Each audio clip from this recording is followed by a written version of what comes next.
we're going to start by drafting up a component. Then we're going to move it over to sheetcam. And then we are going to go ahead and create a toolpath, load it into our machine.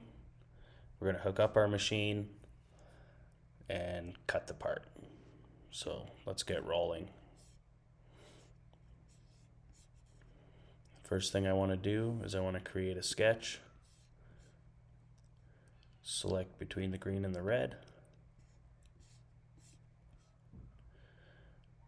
I can use a multitude of tools, different, they're all relatively intuitive in the way that they work. Is I can click once to start the object, and now I can type in a number like 5" and I can push tab on my keyboard to switch between dimensions, and I can type 5 again, and when I'm done I can either click one time or I can hit enter. I mean, that's about as simple as it gets. We can put a circle in the middle, find our center point here. We can use that to quickly find the center of the square, find this center point. There's the center. Let's do like a 2" circle. Hit enter. We can put a little radius on.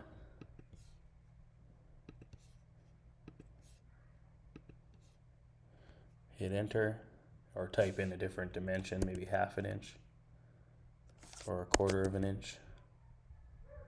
Hit enter and finish.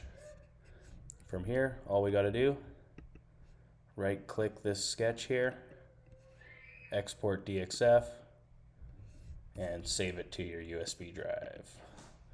So we'll go, I don't have a USB drive plugged in, but all we would have to do is click these 3 dots, select the USB drive, hit open. Now it's picking this folder, give it a name.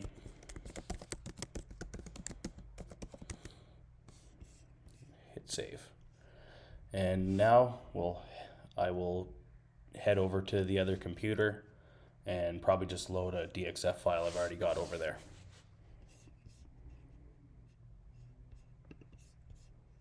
So let's take a simple DXF, turn it into a toolpath, and get it into our Plasma software. File, import drawing. Let's go with this. Got to select our units. So now we have an imported file. Let's go operation, plasma cut. Hit OK, select our materials, 16 gauge, we'll hit OK. There's a little error, what does it say? Some paths are not offset, some features were too small to machine.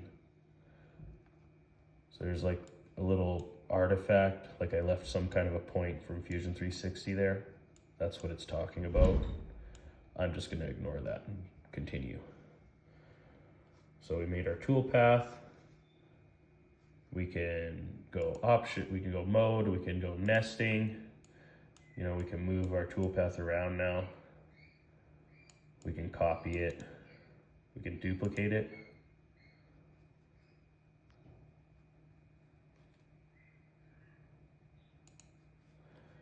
And we can do all kinds of other things with it. We can go edit our start points.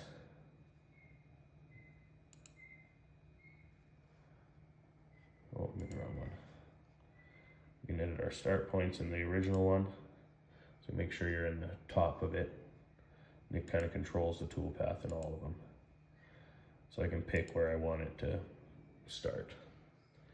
Then we'll just go File, Run Post Processor, hit Save, Replace. Now in this software, we can open it, and there they are, hooking up your CNC. This is it. These items, you hook these up, and you're ready to go. And some air.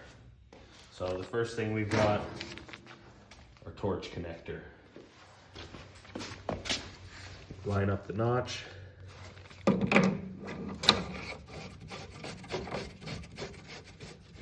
Done. Now we've got our machine interface port.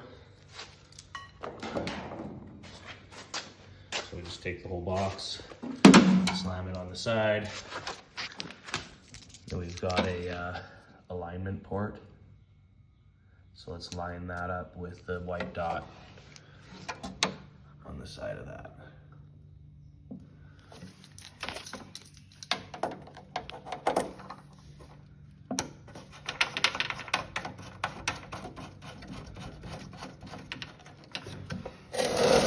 I'll show you the air line. So go ahead, quick connect your air. 100 PSI, 120 PSI coming in there. And then that's your regulator. We are going to power everything on and check all of our pressures and all of our stuff. So we'll start with this one here. It's got kind of a breaker on the back.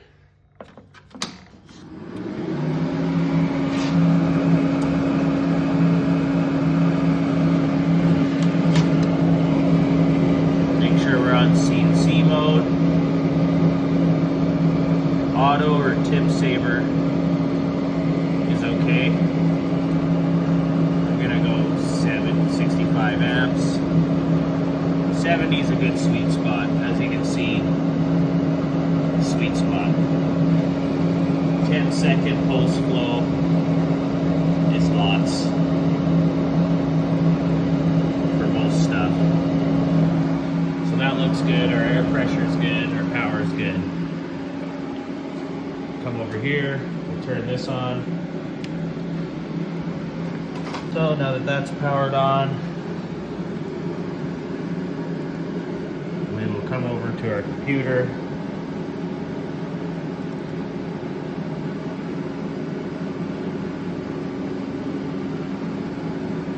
We'll hit power.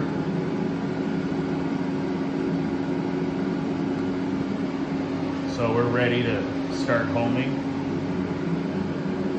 Let's home X.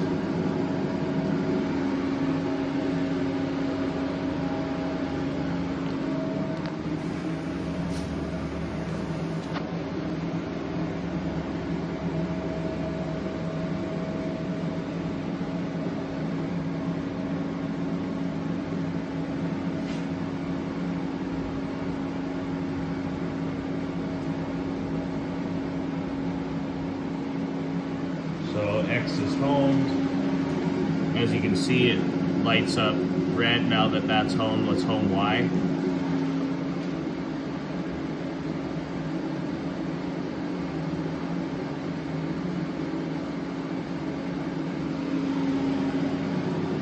And then we'll home the Z. It's kind of hard to see doing anything from over here. But once we've done that, it enables the rest of our controls. So if we're going to do a dry run, we hit ignore OK. If we're going to do a live run, we enable our torch. I like to keep anti-dive on.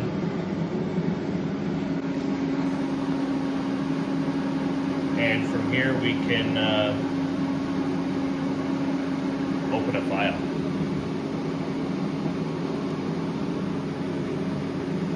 So let's go circle test.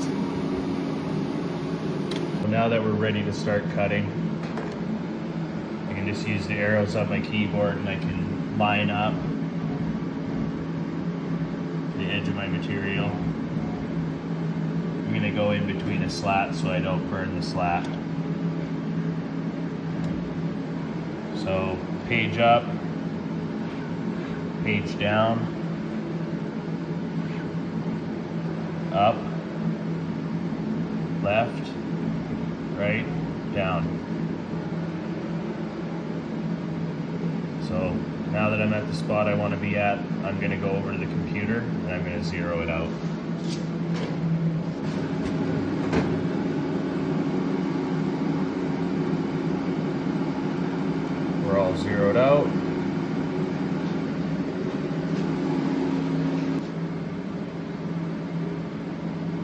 Control R.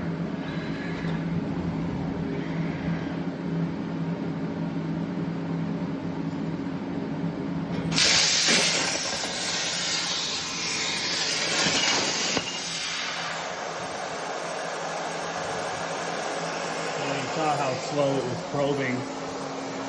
I can go and I can increase that if I want. Parameters.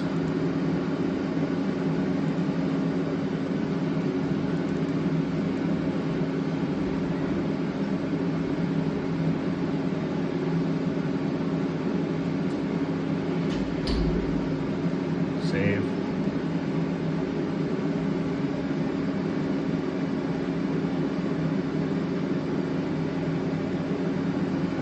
Now we can go back. Let's go get our keyboard and we'll zero it out again.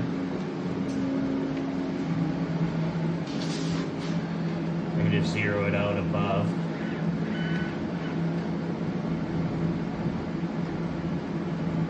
Let's go right there. We'll go back and we'll zero it out.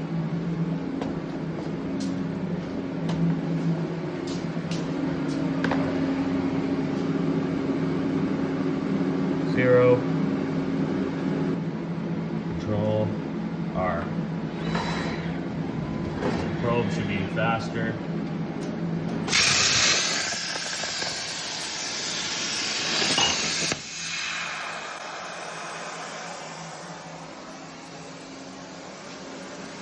Better grab my keyboard.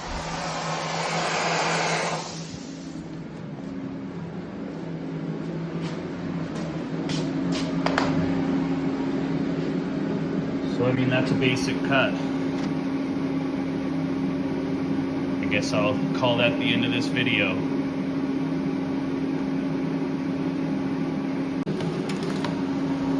So using my keyboard,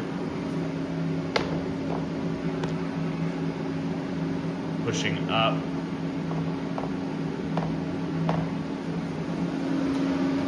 we'll go and make sure we enable our keyboard.